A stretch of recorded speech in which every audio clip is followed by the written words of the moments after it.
Hi, this is Dwyer, gamblersadvisory.com. In the last few days, a video has surfaced on YouTube.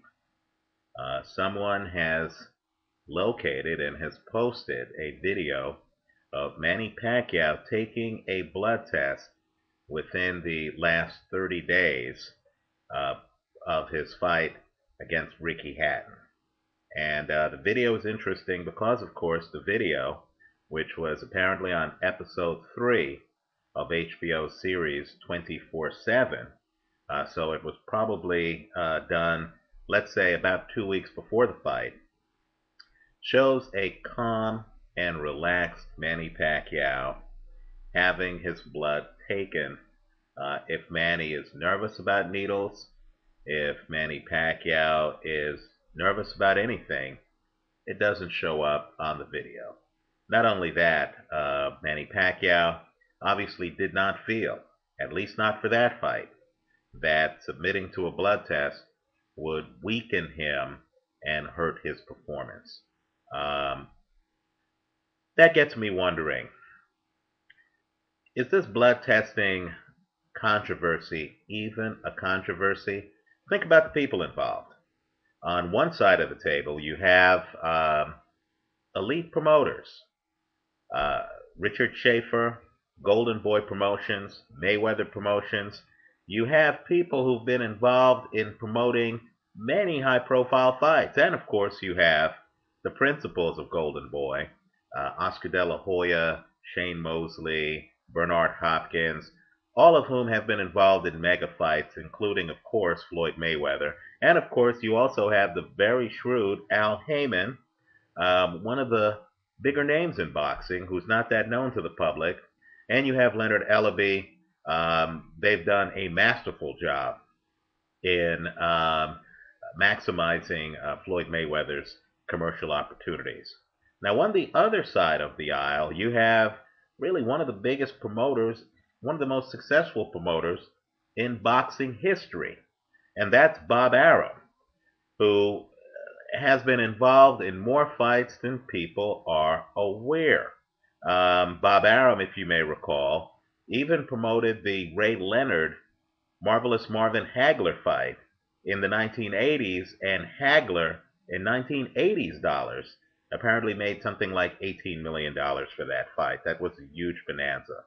Now, promoters have a vested interest in getting folks like us hyped about the fight, having us talk about the fight, having us pick sides, having us have a lot of national pride, having us so worked up that on fight day we're going to reach into our pockets and pay $59.99 or whatever the cost is in your location to watch this thing. So now that we have video proof that Manny Pacquiao, who has tattoos, isn't afraid of needles, doesn't black out, having his blood drawn, and also now that we have video proof that Manny Pacquiao in the past has even submitted to blood tests less than 30 days before fights, I'm wondering if the promoters have played us. I'm wondering whether, given that the fight is happening less than 3 months from now, I'm wondering whether the promoters have figured out that manufacturing some ridiculous blood testing controversy, one that's hard to reason, one that defies logic, one that suggests that, fighters don't feel that Olympic testing is adequate for them, and that, they'll be too weakened if they actually get tested for HGH and EPO. I'm wondering whether any of this is real. I'm wondering whether we're all going to start singing Kumbaya in a week or so, and Pacquiao's going to show up at a press conference with Mayweather, and we're going to get some resolution that just splits the difference, has blood testing 14 days before the fight, and in the interim, of course, these guys have dominated the sports page. They've dominated the first page of the sports page. They've gotten us talking about Filipino culture and whether or not draining blood is something that weakens athletes.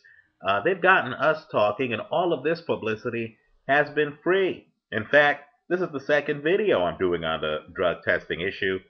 Look through YouTube, you're going to find out that many guys have done videos on the drug testing issue. Is this an issue or is this a promotional stunt? I'm starting to think that it's a promotional stunt because, simply put, the drug testing actually helps both fighters. It actually helps sell the fight because both fighters really want to know that the other guy is clean.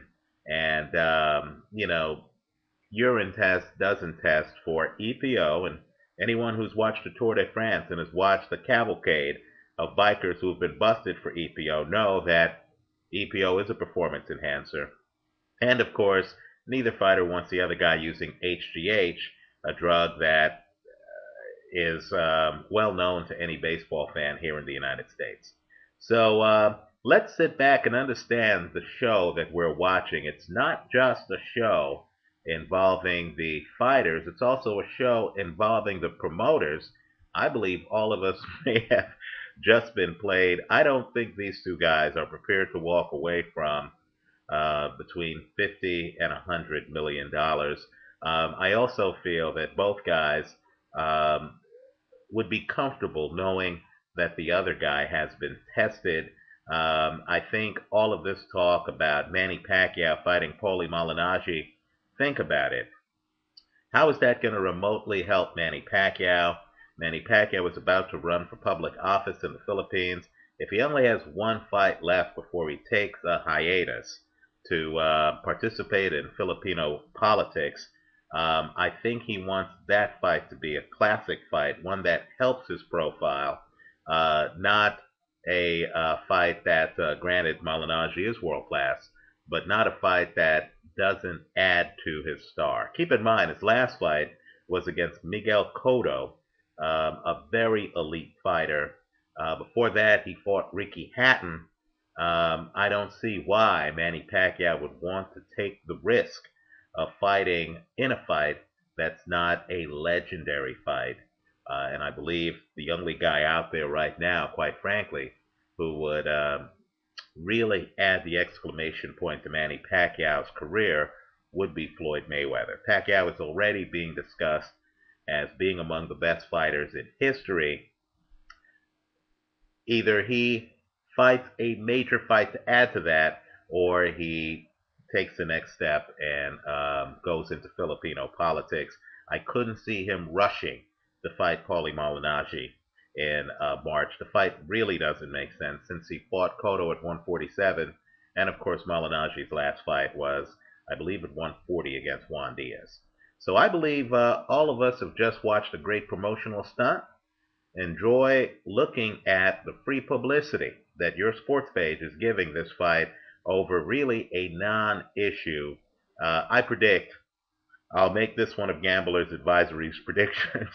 I predict they easily split the difference on the drug testing. I think there will be a blood test within the last 30 days. I'm sure that blood test will test for HGH and EPO. It might not be 48 hours before the fight, but certainly it will be in the last 30 days so that the test actually has some impact, some effectiveness.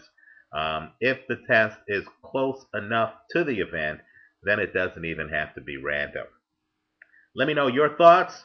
Visit us at gamblersadvisory.com. Enjoy the publicity on the fight. And remember, the boxers aren't the only ones putting on a show. You just watched a great show from the promoters getting all kind of free publicity. Thanks for watching.